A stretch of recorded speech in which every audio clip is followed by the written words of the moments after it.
کوم ګرانو مینوالو امید لرم چې تاسو ټول بروغ جوړ وئ او د ژوند په مزو کې به وئ.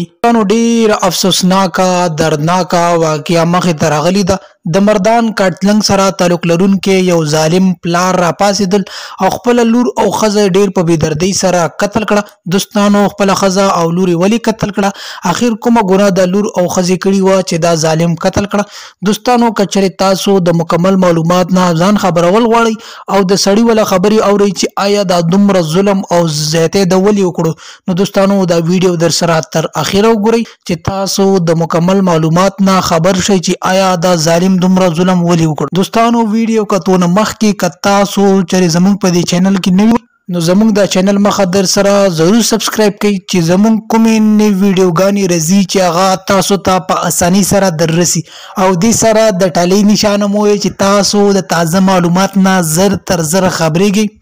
ډیر افسوسناکه دردناکه واقعه مخې ته راغلې ده. د مردان کټلنګ سره تعلق لرونکي ظالم پلار را پاسېدل، خپله لور او ښځه یې قتل کړه. دوستانو دا هغه یوه لور وه او دغه ښځه وه. دوستانو دا ویل کېږي چې د سړي سره د بلې ښځې تعلقات او بلې ښځې ورته ویل چې ته دې دا ښځه او دا لور ختمه کړه نو بیا به زه ستا سره واده کوم. دوستانو د دې په وجه باندې د ظالم سړی را پاسېدل او خپله ښځه او د ګل په شان د ماشومه لور یې قتل کړه چې زه به د دې جینۍ سره واده وکړم او بیا به د هغې نه بعد د مینتوب ژوند تېروو.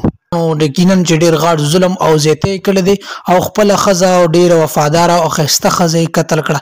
دوستانو پولیس ته پکار ته چې ده ته د سخته نه سخته سزا ورکړي او که ده ته سزا میلاو نه شوه دوستانو زموږ په معاشرې کې به دا شی ډېر په تیزۍ سره شي ځکه چې د خلک به خپلې ښځې او لوڼې قتل کوي او د دویم واده د خواب کتلو دپاره او دویم واده دپاره. دوستانو امید لرم چې تاسو به زموږ د معلوماتي ویډیو ضرور خوښه شوي. نورو معلوماتي ویډیوګانو دپاره زموږ د چینل د سره ضرور سبسکرایب کړئ چې کومه معلومات راځي دوستانو تاسو ته به د ټولو نه اول در رسي. ډیره مننه.